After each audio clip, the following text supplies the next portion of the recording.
ले जा रहे हैं वहां ले जा रहे हैं, उनका डिप्रेशन हो रहा है, हाई ब्लड प्रेशर हो रहा है। अरे कोई प्रेशर नहीं है। जितनी असुविधा होती उतने श्यामा श्याम में मन डूबता है, जितनी सुविधा होती विषय में डूबता है, श्यामा श्याम में नहीं। इसकी चाल में मत फंसो। आपके लिए कह रहा हूं, कुछ दिन पहले एक उपासक कई बातें रखी कि मेरी अशांति का कारण मेरा मंत्र में मन नहीं लगता। चलो राधा राधा बोलो, इसमें भी नहीं लगता।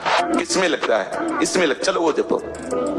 मुझे बाहर निकलना था, कमरे में पड़े रहो, वही टिफिन आ जाएगा, वही दूध आ जाएगा ना, मुझे सब। अब खड़े रो रहे हो, क्या करें? भागो। कहां भागोगे? भागो, देखो विश्राम मिलेगा। कुछ ऐसे मंद बुद्धि के हैं, सोचते हैं शरीर को छोड़ दे, तो छोड़ के देख लो, अनंत जन्म भटकते रहोगे, कहीं विश्राम नहीं मिलेगा। जानते हो शरीर छोड़ना कोई विश्राम स्थान है क्या?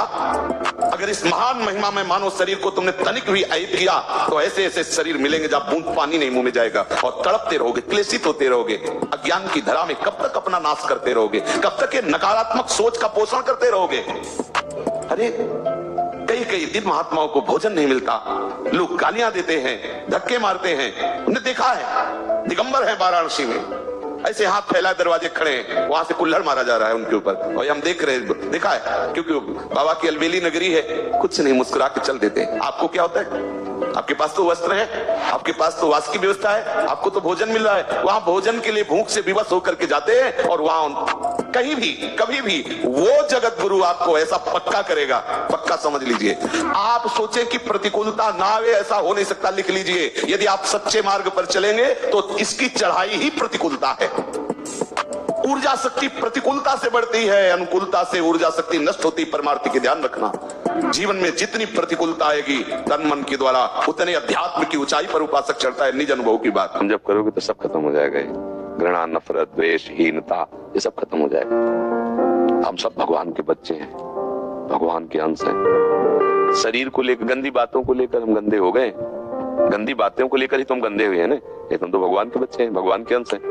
तो उन गंदी बातों से हटने के लिए पहले अच्छी बात स्वीकार करें ना। अच्छी जगह हम खड़े होंगे तो हमारी सारी की सारी गंदगी दूर हो जाएगी। सबसे बढ़िया जगह है भगवान के चरणारविंद, उनका आश्रय ले लो, नाम जप करो। अगर ठीक ना हो जाओ तो हमें बताना। गंदे नशा न करो, गंदे लोगों से मत मिलो, गंदी बातें मत करो, गंदी बातें मत देखो, और नाम जप करो। नाम से बढ़िया कोई है नहीं।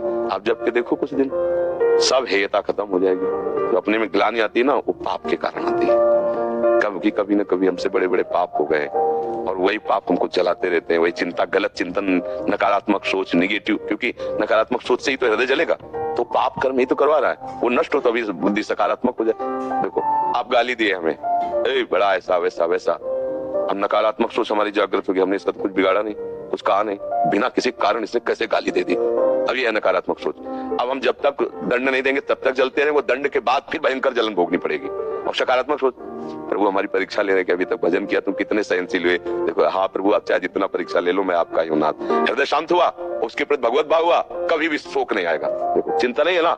एक चिंतन निगेटिव हुआ तो हम जले, उसको भी कष्ट होगा, बाद में भी हम जलेंगे, और वही बात है। लेकिन हम सकारात्मक सोच कर ली तो हमें आनंद आ गया। तो इस सकारात्मक सोच की क्षमता कहां से आती है? पवित्र हृदय में। हृदय पवित्र कैसे होगा? भगवान का नाम जप रहे थे कि यदि विषय का राग पूर्वक चिंतन किया जाए तो चिंतन मात्र से सर्वनाश हो जाता है। उसी के आगे श्लोक का वर्णन किया कि यदि राग द्वेष रहित होकर विषय का सेवन किया जाए तो हृदय की स्वच्छता, हृदय का प्रसाद, और प्रसाद सर्व दुखा नाम हानि रस जाए। बात पकड़ो, अब तुम्हें वही पदार्थ, वही क्रिया, वही सानिध्य मिलेगा जिससे तुम्हें मंगल में भगवान के दर्शन की योग्यता प्राप्त होगी। अच्छा बताओ, छोटा सा बच्चा जिसके पंख नहीं निकले वो क्या करेगा? शुद्ध शरणागति का स्वरूप अजात पक्षा यो मातरम खगा। तो आप शुद्ध शरणागति तो बनना चाहते हैं ना। उस बच्चे की योग्यता कितनी है? चे चे करके केवल माँ की तरफ देखना, तो राधा राधा बोल के केवल लाडली जी की तरफ देखना हमारी। उस बच्चे पर यदि कोई प्रहार करने के लिए जीव आ रहा है तो माता पिता का कर्तव्य है, उससे तो पंख ही नहीं निकले तो अपना बचाव क्या करेगा? तो काम क्रोध लोभ आदि यदि आप पर आक्रमण कर रहे हैं तो आप बचाव कहां करने लायक हैं? तो आप इधर चे चे करके देखिए, राधा राधा राधा राधा राधा, और सही पूछो जब ऐसी शरणागति आएगी तो आएंगे ही नहीं। वो भी भगवत प्रेरित आते हैं, भगवत प्रेरित। नहीं, देवर्षि नारद जी के हृदय में कहां काम था? पूरी लीला करके काम हार गया, और जब अहंकार आ गया तो छूट दे दी, तो देख लो क्या हो गया। समझना बस, सारी ये जो परमार्थ का खेल है ये सब समझ का है। आश्रय से, जो भगवान कहते हैं कि बुद्धि योगम ददामिते, बस ये बुद्धि योग हो गया कि मस्त हो जाओगे। तेषाम सतत युक्तानाम भजताम प्रीति पूर्वकम ददामि बुद्धि योगम तम। अब जो भी पदार्थ, जो भी क्रिया, जो भी सानिध्य, वो कृपा के द्वारा होगा। अब हमें उसमें न राग करना न द्वेष करना है। और इसका परिणाम क्या बताया? हृदय की स्वच्छता, परम प्रसाद और बुद्धि का भगवान में स्थित हो जाना। अब वो प्रतिकूल हुआ या अनुकूल हुआ? अगर प्रतिकूल हुआ तो आपने सोचा गलत सिद्धांत। अगर ये बात हम ना माने होते तो इससे सावधान रहते तो हमारा वो होना था। प्रभु का विधान था, उसमें कुछ है, बाद में देख लेना। उसका वो परिणाम होगा जो तुम नहीं निकाल सकते थे। उस प्रतिकूल पदार्थ, वस्तु, व्यक्ति के सानिध्य से वो ठीक हुआ है जो ठीक होना था, प्रभु ने भेजा है। अब तो तुम निश्चिंत हो जाओ, अब भय ना करो। समझ ला, प्रभु सर्वज्ञ है, तुम उनके भरोसे हो गए हो, आप कोई तुम्हारा मंगल कर ही नहीं सकता।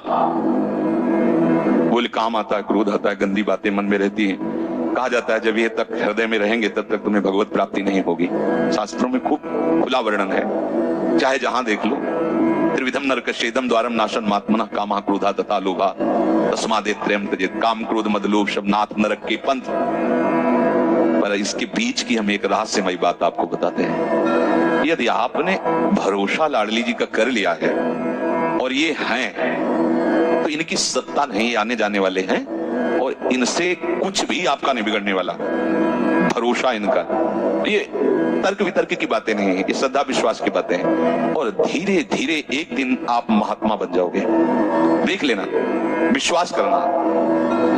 कुछ बातें ऐसी होती है जो यहाँ की होती हैं, क्योंकि पूरा जीवन जिए हैं तो उसको देखा है। पढ़ी लिखी बातों को जब तक अनुभव में नहीं किया जाता तो ठीक से समझ में नहीं आती। अब इसे ये बात केवल समझ में आ जाए कि निर्विकार हृदय ही भगवत प्राप्ति की योग्यता, बढ़िया बढ़िया शब्द है। लेकिन जीवन में देखा है कि इसमें विकार रहे हैं, जीवन में देखा है इसमें बहुत सी घृणित बातें रही और कसर रखा नहीं साधन में, भजन में, साधन में, उपासना में। गुरु कृपा से छूट नहीं दी। जीवन हो गया 5 मिनट भी इसको छूट नहीं दी। हर समय जैसे दुश्मन पर सवार रहे। देखो बीमार हैं, ये दुनिया का सब नाट, छूट नहीं। अगर थोड़ी भी सांस है, चलने की हिम्मत है तो चलेंगे। ऐसा नहीं कि बीमार हूं पड़ा, नहीं, हिम्मत है तो बैठेंगे, चिंता नहीं सब। पर विकार देखा है, काम भी देखा है, क्रोध भी देखा है, 20 वर्ष बाद भी ममता को भी देखा है। अब हम क्या करें? निराश होकर बैठ जाएं क्या? नहीं। तो भगवत प्राप्ति तो होगी नहीं। 20 वर्ष से चलते रहे, ममता भी देखा पीछे, काम भी देखा, क्रोध। अब क्या करें? बिल्कुल निराश मत होना। ये वो विधान चल रहा है जो आपको सच्ची शरणागति में पहुंचाएगा। पक्का, बिल्कुल ये अनुभव की बात कह रहा हूं, इसमें कोई क्यों म्यों करने की जरूरत नहीं। आपको निश्चित भगवत प्राप्ति होगी। काम, क्रोध ये स्फुरित होते रहे तो भी आपको निश्चित भगवत प्राप्ति होगी, क्योंकि आपने आश्रय लिया है लाडली लाल का। अंदर से होता है, कई ऐसी परिस्थितियां आती है कि साधक ऐसा अनुभव करता है कि मैं असमर्थ हो रहा हूं। व्याधियां, कहीं किसी भी तरह की कोई व्यवस्था नहीं, कहीं कोई बोलने वाला नहीं, एकदम निराशा ही निराशा। न औषधि है, न कोई सहयोगी है, न। तो पूज्य मामा जी महाराज बक्सर वाले पधारे गए थे, उनका संयोग प्राप्त हुआ। बहुत ही निर्मल संत। वैष्णव जनों के द्वारा ही पता चलता है कि वैष्णव महिमा क्या होती है। वयोवृद्ध संत, आओ महात्मा बैठे, चेहरे की तरफ उदास क्यों? महाराज जी, एक प्रश्न हमारे मन में आपके प्रश्न से आया, क्या शरणागत की ऐसी भी दशा होती है जो अपने को असहाय और असमर्थ और गिरा हुआ महसूस करने लगे? कहाँ होती है? ऐसा क्यों होता है महाराज जी? तो उनका फुटबॉल के वो हाथ, खिलाड़ी के हाथ का फुटबॉल है, फुटबॉल को नीचे पटका गया है, पर वो नीचे टिकेगा नहीं। वो नीचे से जीव ही ऊपर उठा तो ऐसी मार लगेगी कि वो लक्ष्य में पहुंच। आपको कैसे बताएं, हृदय नाच पड़ा हृदय, एकदम हृदय आनंद से प्रफुल्लित हो गया। एकदम लगा कि महापुरुष जन कह रहे कि खिलाड़ी के हाथ का ये बाल है, ये नीचे टिकेगा नहीं। ऐसे थपक मारा, कोई समझ न ले कि नीचे गिरा, मारा तो एकदम लक्ष्य पे पहुंचा दिया। बस हृदय देखा ना, सत्संग सहायता की ना, साधु वचन ने एकदम जैसे बैटरी डिस्चार्ज हो गई, वो चार्ज हो जाए, ऐसा वचनों से एकदम हृदय में उतारे। नहीं, निराश नहीं, ये परिस्थिति है, निराशा के लिए नहीं है, ये तुम्हें ऊंचे उठाने के लिए है। महापुरुष जन कह रहे हैं गेंद नीचे गिरा है उसको देख के हंसी मत करो, वो साधारण गेंद नहीं, वो खिलाड़ी के हाथ का, उसी ने थपक मारी है नीचे, काहे के लिए? ऊपर लक्ष्य वेध के लिए। बिल्कुल पक्का समझो, भारी से भारी प्रतिकूलता में भारी अनुकूलता छुपी हुई है। उपासक किसी भी परिस्थिति में कभी अपने आश्रय को न छोड़े, मार्ग को न छोड़े, अपनी भावना को नीच न होने दे, निराश न होने दे, दृढ़ आशा। नहीं, कोई मंगल विधान है, मुझे समझ में नहीं आ रहा है। एकांतिक भजन जिस कोटि का होना चाहिए उस कोटि का अपने लोगों से नहीं बनता है। तभी ये विकार, तभी ये राग द्वेष, तभी ये नाना प्रकार की प्रपंच वृत्तियां हमें पीड़ित करती रहती है। तभी कोई कहता है हमारा मन डिप्रेशन में जा रहा है, हमारा हाई ब्लड प्रेशर हो रहा है। शरीर की कोई भी अवस्था हमारे को विक्षेप नहीं पहुंचा सकती। भजन करने वाले के शरीर में आ सकता है रोग, विघ्न आ सकते हैं, लेकिन उसको विक्षेप नहीं होगा पक्का। अगर विक्षेप हो रहा है तो फिर अभी बात बनी नहीं। पीढ़ी है कि लैपटॉप, आईपैड, स्मार्टफोन, इनसे ज्यादा प्रेम होता है इस अवस्था में। और इसमें क्या है, पूरे की पूरे सब सुविधाएं हैं। तो इस यौवन अवस्था में वैसे ही मानसिक उत्तेजना बनी रहती है, और जब हम ऐसे सब प्रयोग करते हैं तो हमारी उत्तेजना को और आग लग जाती है। फिर हम शास्त्र और साधुता और नाम जप और धर्म और मर्यादा सभी कोने में रख के अपनी मनमानी आचरण करने लगते हैं। इसलिए सबको सावधान रहना चाहिए कि हमें उतना ही देखना चाहिए, उतना ही सुनना चाहिए जिससे हमारा मन शांत रहे, इतना उत्तेजित न हो जाए कि हम अपने धर्म मर्यादा और यहाँ तक कि मनुष्यता को भी छोड़ दें। ये जो बड़ी बड़ी ऐसी दुर्घटनाएं होती है जो सुनने में भी अच्छा नहीं लगता, उसका कारण होता है यही। एकांत में घंटों ऐसे दृश्य देख रहे, ऐसी बातें सुन रहे, और तदात्मक हो गए, अब वो राक्षस बन गए। सुख वांछा इतनी बड़ी, उनके अंदर आसुरी भाव आ गए, राक्षसी भाव। अब वो फिर ऐसा जिंदा जला देना, मार देना, काट देना, ये वो ऐसे थे नहीं, ऐसे नहीं थे। किसी की उपज नहीं होती। राक्षस एक स्वभाव होता है। नहीं कहते मनुष्य रूप में साक्षात राक्षस है, कहते मनुष्य रूप में देवता है, अरे मनुष्य रूप में साक्षात भगवान है, ऐसा किसी से कहते ना। हम अपने को बना लेते हैं वैसा। उसका कारण होता है हमारा खान पान, संग, व्यवहार। जैसे हम गंदे लोगों का संग करें, गंदे दृश्य देखें, गंदा खान पान करें, तो आप संभावना कैसे कर सकते हैं अच्छे आचरण की? संभावना नहीं हो सकती, क्योंकि आपका सब कुछ गंदा हो रहा है। इसलिए प्रार्थना है कि आप खुद बुद्धि से देख लो कि गंदे दृश्य देखने, गंदी बातें सुनने, गंदे आचरण करने वालों की क्या गति होती है, खुद देख लो। मान लो उन्होंने आवेश में आकर ऐसा किया, परिणाम में क्या होता है? अब उसको अपने लोगों को देखना चाहिए ना कि क्रिया क्या हुई और परिणाम क्या हुआ। और ये तो प्रेजेंट का है, आगे जो होगा वो बहुत बुरा होगा।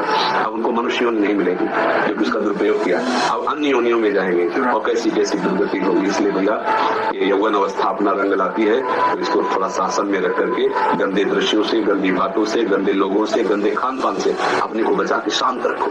नए नए बच्चे हमें कई मिले जो डिप्रेशन में है। अब लोग क्यों डिप्रेशन में? तुम्हारी तो अवस्था है सबको सुख पहुंचाने की ना, गंदे नशा, गंदे आचरण।